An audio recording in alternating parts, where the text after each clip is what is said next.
Welcome back to ECE 320A. We're still in Unit 7, but now we've moved into the second half of Chapter 13, and you'll need to worry about homework number 7 and exam number 3, which exam number 3 comes at the end of Unit number 8. In this particular part of Chapter 13, we are going to introduce the concept of a transfer function, which is a very powerful concept that now allows or is possible because of the existence of us being able to play with and use Laplace transform techniques and strategies.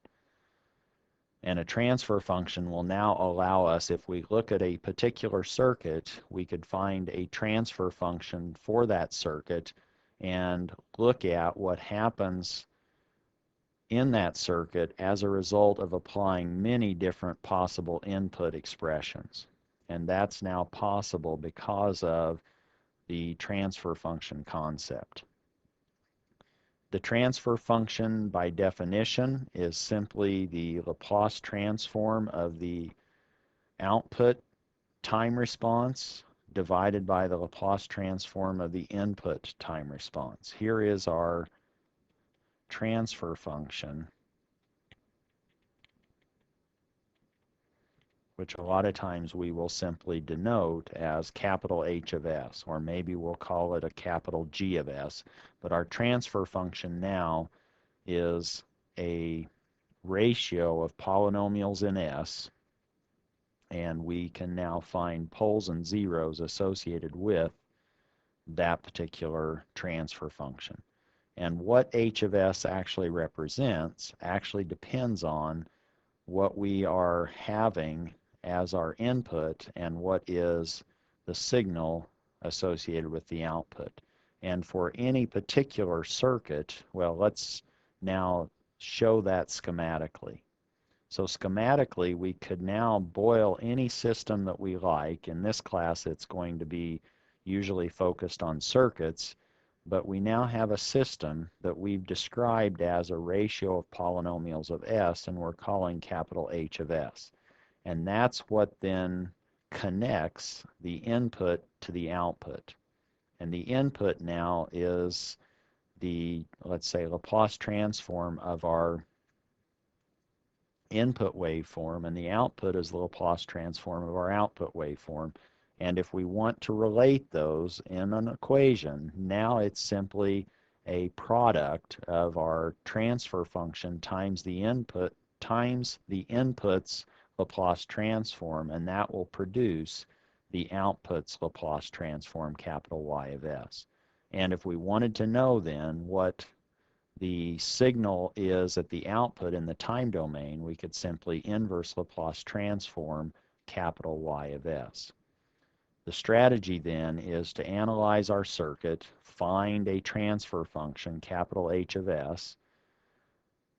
Somebody will now give us a particular input, and we will Laplace transform that input to give us or produce a capital X of S. If you want to find the output, then multiply the transfer function H of S times the Laplace transform of the input, capital X of S. That product will give rise to a transfer function that is a ratio of polynomials in S, and that's now the output signal's Laplace transform, which, if we inverse Laplace transform, will produce the output signal in the time domain. One thing that I want to emphasize or make very clear is even if we have one circuit, it's possible to produce or have many different transfer functions associated with that same single circuit. Here are some possible functions that could be inputs and or outputs, and you'll notice that a lot of times maybe the inputs and the outputs will be the same in terms of the type of signal. For inputs, it might be current, it might be a voltage, it might be a force, it might be a position, it might be a velocity, it might be an angle. There we're talking maybe more mechanical type systems. The outputs could be all of those, and I've even introduced acceleration for an output so that we now have maybe a different numerical value in terms of the number of possible inputs and the number of outputs, but you could go on and on with respect to the type of waveform that could be used for the input and what type of waveform could be used as an output. The transfer function now will just be established by associating a particular input, and for example, we might have a voltage as an input, and maybe we're interested in a voltage as an output. And so in that sense, we now have a transfer function between a voltage and another voltage. Or we might have a transfer function between a voltage and a current, so that now we have a transfer function between a voltage and a current. Or we might apply a voltage and actually have some angle or rotational velocity in a machine or a motor. And so now we have a transfer function between a voltage and an angle.